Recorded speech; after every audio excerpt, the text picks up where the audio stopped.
त्रिशुल डाँडा मान्छे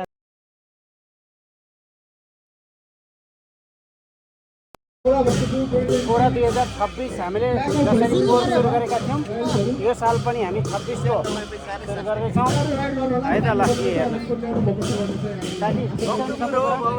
बवाल छ होइन। ओके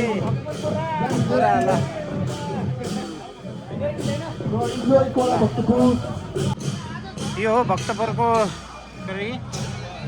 कोरा 2026 को लागि हामीले यहाँबाट सुरु गर्दैछौँ। आज 50 किलोमिटरको यात्रा सुरु हुँदैछ यहाँ हाम्रो।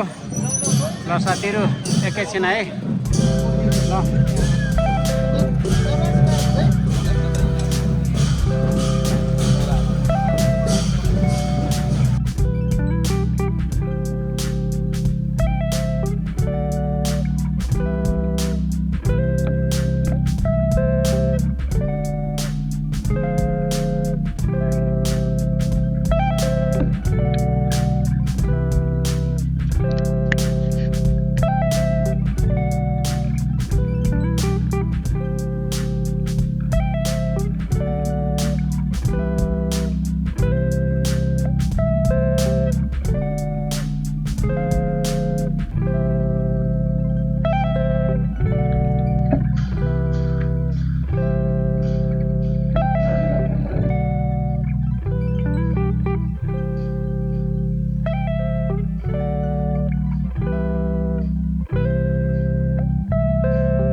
कोरा 2026 भक्तपुरबाट सुरु गर्दै हामीले 100 किलोमिटरको टार्गेट बनाएर यहाँबाट निलबाराईबाट चाँगुनारायणमाथि तेलकोट र नगरकोट हुँदै त्यस पछाडि हामी नाला हुँदै फेरि पुनः भक्तपुरै आएर हाम्रो 100 किलोमिटरको टार्गेट पुरा हुनेछ। अब यहाँबाट हामी सबैजना सरसल्लाह गरेर सुरुवात गर्दैछौँ। यो 25 मा पनि आयौँ, 26 मा पनि हामीले 25-26 दुईटै गर्न सक्यौँ, सफल भएका छौँ। अब यहाँबाट हामी दरबार स्क्वायरलाई परिक्रमा गर्दै निस्किने तर्खर गर्दैछौँ। ल यो के अरे दरबार स्क्वायरको बारेमा थोरै छोटो मिठो छ जस्तो साथी। हामी दरबार स्क्वायर भक्तपुरको नामै काफी छ होइन, नामै काफी छ। सांस्कृतिक पछि हामी इतिहास फेरि पछि भनौँला। आज मात्र साइकलको ओके ल ओके हामीले सुरु गऱ्यौँ होइन, भगवानको दर्शन गरेर होइन। थिमीकोहरू भनेको थिमीकोहरूको लुबु मामा घर हो, किनभने लुबुको राजकुमारी यहाँ दिन ल्याउँदाखेरि व्यापारीलाई अब प्रेम जानमा पर्छ होइन, प्रेममा परेपछि अनि त्यहाँको राजा छ र यदि हामीले यहाँको बालकुमारी दिन्छौँ, तिमीलाई पठाउँछौँ दाइजोको रूपमा, उसलाई मुख्य देवता बनाउनु हो भने मात्र बिहे छोरी दिने राजकुमारी दिने भनेको भएर त्यो शर्त मानेको भएर अनि राजकुमारी यहाँ बिहे गरेर पठाइदिनु। त्यही भएर अनि लुबुलेहरू चाहिँ तिमीको मामा गरेर हुन्छ कि सबैले। ओके ओके यो बालकुमारी है, हामी बालकुमारी मन्दिर परिसरमा छौँ होइन। ओहो ल यो बालकुमारीसँग आउँछ। यो चाहिँ वाटर पोइन्ट भयो, पानी खाने स्थान। फ्रीमा यो जीवनजलहरू बाँडिरहेछन् होइन।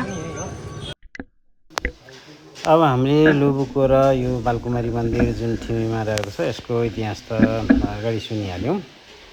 अब यहाँबाट हामी एकैछिन रेस्ट गरेर पानी सानी खाएर अब हामी यहाँबाट बिस्तारै यो चाहिँ अभूतपूर्ण जुन मन्दिर भएका जुन थिमीको बजारबाट हामी निलबाराई मन्दिरतिर बढ्दैछौँ।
भएको छ। त्यस्तै अहिले हेर्नुहोस् यहाँ हाम्रो 12 वर्षको एउटा भाइले पनि भाग लिएको देख्छौँ हामी।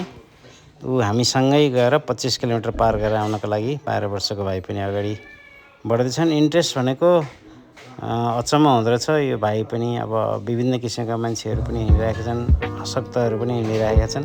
तर त्यो म अब देखाउन कति सफल हुन्छु हेर्दै जाउँ।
अहिले हामी यो नीलबाराई मन्दिरबाट अब तल झर्ने क्रममा छौँ। यहाँनिर सिँढी नै सिँढी छ, साइकल डोर्याएर जानुपर्ने अवस्था छ।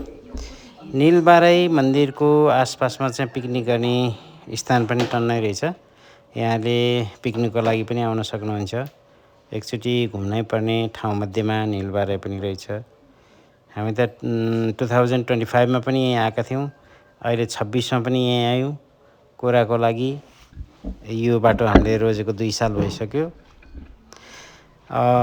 यहाँको दृश्य चाहिँ असाध्यै मनमोहक छ। भगवानको दर्शन पनि गर्न पाइन्छ। एकपटक हजुरहरूले पनि आएर चट्ट दर्शन गर्न सक्नुहुन्छ, पिकनिक मनाउन सक्नुहुन्छ।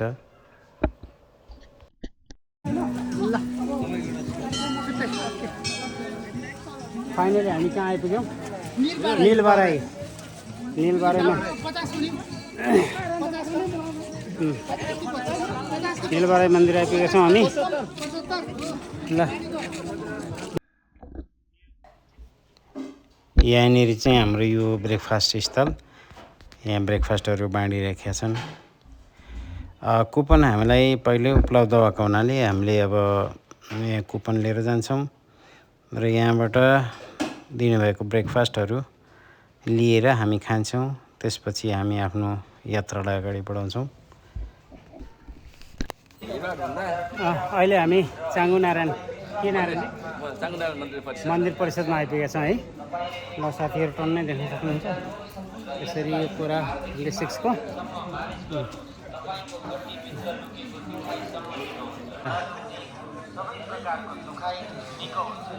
यहाँ चाहिँ रेस्टरुम जानेहरूको लागि चाङ्गु नारायण मन्दिर यहाँ माथि यसरी।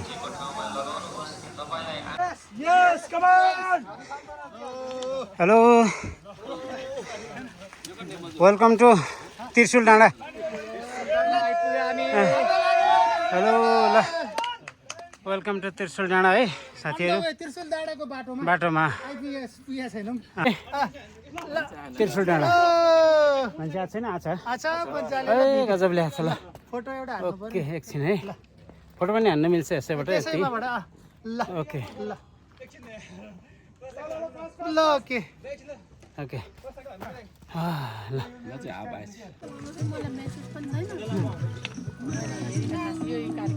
प्रगतिशील महिला समाज र संस्थाको भयो यहाँहरूले हाम्रो सेवामा बस्नुभएको छ।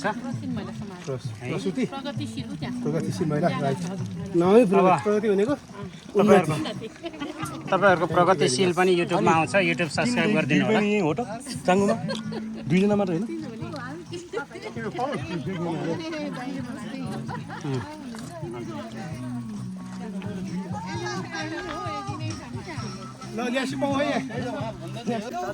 प्रगतिशील महिला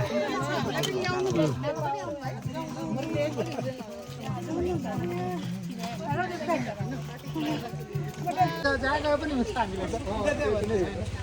मेरो नि 25 के छ 50। अहिले हामी तेलकोटमा आइपुग्यौँ है। तेलकोट अहिले तेलकोटमा छौँ हामी।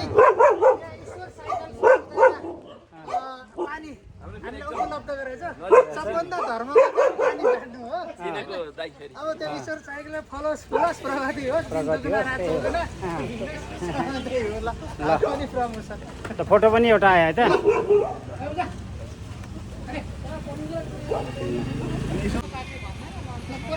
त्यहाँ भेटेन त यसो दानी उहाँ भेटेन त्यहाँ ल यो कोरा 26मा चाहिँ हामी अहिले रानी झुलामा आउन सफल भएका छौँ। हाम्रो यात्रा निरन्तर छ। ल झुला झुलुङ्गे पुल यात्रा निरन्तर छ है। जोसले गरेर खान पाएको जोसले गरेर यो झुला हो। जानु पर्ला जस्तो म भिडियो एउटा हानु है। यो झुला हो यो साथी। मान्छे छ जान त होइन एकदम क्यामरासम्म लाउनुहोस् लाउनुहोस् वेलकम। कस्तो चिप्लो सर अलिक तपाईँ पनि हामी फाइनली हामी साइकल चलाउने क्रममा अहिले हामी रानी झुला आइसकेका छौँ। यात्रा अनिगिन्ती छ।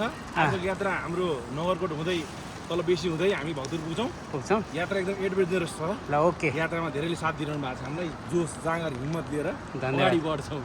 धन्यवाद। ल यतापट्टि नि यसो देखाइदिउँ है। रानी झुला क्रस गरिसकेपछि अब यो साइकल ट्रेल भन्ने रहेछ। यसलाई अहिले सोलिङ गर्दै गएर चाहिँ ढुङ्गाको सोलिङ गरेको देखियो। यसमाथि ढलान गरिसकेपछि अब साइकल मजाले चलाउन सकिन्छ। तर अहिले पनि कठिनाइ नै छ। त्यो पनि बिस्तारै बिस्तारै हुने जति ठाउँमा हामी निरन्तर हाम्रो यात्रा अगाडि बढ्दैछ। अब यो रानी झुलाबाट नगरकोटको उतापट्टिको जुन बाटो भेट्नको लागि केही समय लाग्ने रहेछ। जङ्गलमा हामी हिँड्दैछौँ।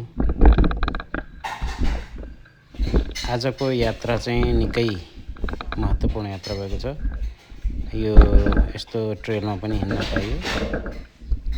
अब अर्को साल आउँदा यो ढलान भइसकेको हुन्छ। मजाले माथि नै हिँड्न सकिन्छ। र अहिले पनि ढुङ्गाको यो सोइलिङले गर्दाखेरि चिप्लो पनि छ। पानी पनि परिरहेको छ।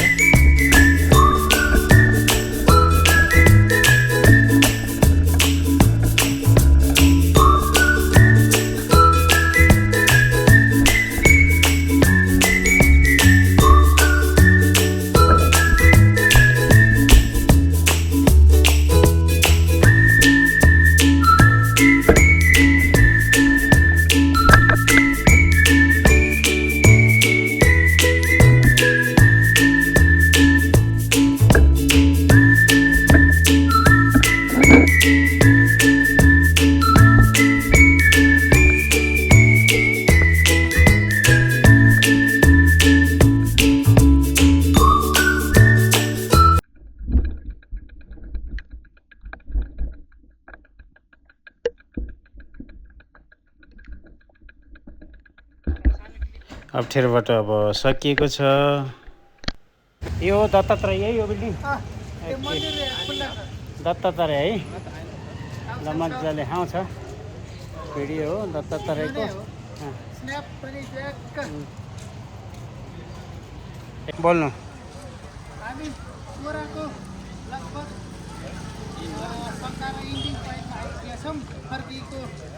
फर्किने रुटकोमा अहिले हामी दत्तात्रेय आइपुगेका छौँ। दत्तात्रेयको मन्दिरको ठ्याक्क प्राङ्गणमा। ल ओके। अब एउटा फोटो कोरा इन्डी कार्यक्रम लाग्छ अनि अब एउटा फोटो खिच्यौँला हामी होइन। एउटा फोटो लिउँ नि त। अनि उता काठमाडौँतिर आउनु भने यसो छिर्नु न। अवश्य। के जाम नभए चिया खाँदैन हाम्रो। अहिले हामी झोबेको लागि तयार हुँदैछौँ। त्यसरी झोबे तयार